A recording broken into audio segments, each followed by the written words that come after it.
कीर्तन का और भगवत नाम का महात्म्य कलयुग में विशेष है। सतयुग में बोले तपस्या करो, भगवान का ध्यान करो, योग करो, धर्म करो और अनेक यज्ञ आदि करो। तो सतयुग, त्रेता, द्वापर आदि में ये सब अधिकाधिक, लेकिन कलयुग में केवल नाम की ही महिमा कह दी। और कलयुग में बोले एक बात और, एक गुणों में एक विशेषता आती है। 24 घंटे में ये जितने भी देवी देवता हमारे शरीर में ही वास करते हैं ना, तो 24 घंटे में एक बार के लिए, एक पल के लिए एक ऐसा योग आता है कि उस समय हमारी जिह्वा पर साक्षात सरस्वती आकर विराजमान होती है। और इसका अनुभव आप सबने भी जीवन में किया होगा। आपने देखा होगा कई बार मुख से कोई बात निकाली और वो तत्क्षण सत्य हो जाती है, कैसी भी बात हो। तो हम कहते हैं लो अब यदि कुछ ऐसा कह दिया होता तो ये भी सच हो जाता है ना। कभी कभी कोई बात कही और वो सत्य हो गई। समझिए कि यदि इस क्षण में, इस पल में यही कहा होता कि कृष्ण आ जाओ, तो ठाकुर जी का दर्शन हो जाता।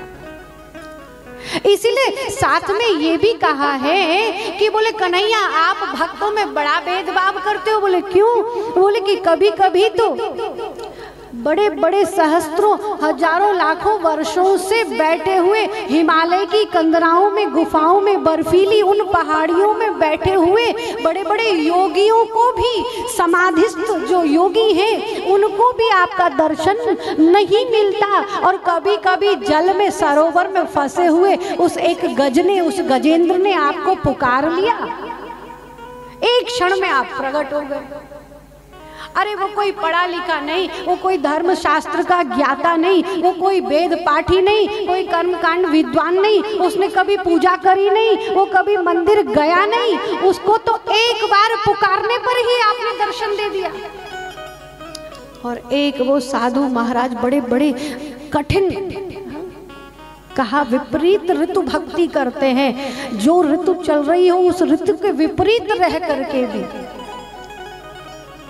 ऐसी ऐसी भक्ति संत जन करते हैं। बोले उन्हें आप दर्शन नहीं देते। ठाकुर जी कहते हैं भैया यही तो बात है, जो संत महात्मा, जो समाधिस्थ ज्ञानी भक्ति कर रहे हैं, बोले जैसे ही वो सरस्वती की सिद्धि का जो क्षण आता है, उसी क्षण में उनका ध्यान भटक जाता है। और कहीं कहीं वह भक्त ऐसी ऐसी विपत्ति में, आपत्ति में पड़ करके उसी क्षण में आर्त होकर के जब गोविंद को पुकार लेता है ना, तो ठाकुर तत्क्षण दर्शन दिया करते। इसीलिए कलयुग में ये विशेषता है कि और भले ही कुछ करो न करो, लेकिन मुख पर सदैव ठाकुर जी का नाम आश्रय रहे।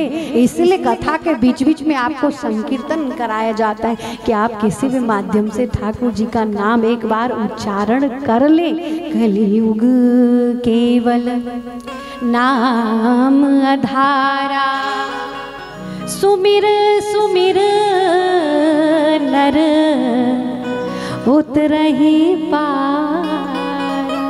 इसलिए नाम की बड़ी सुंदर महिमा।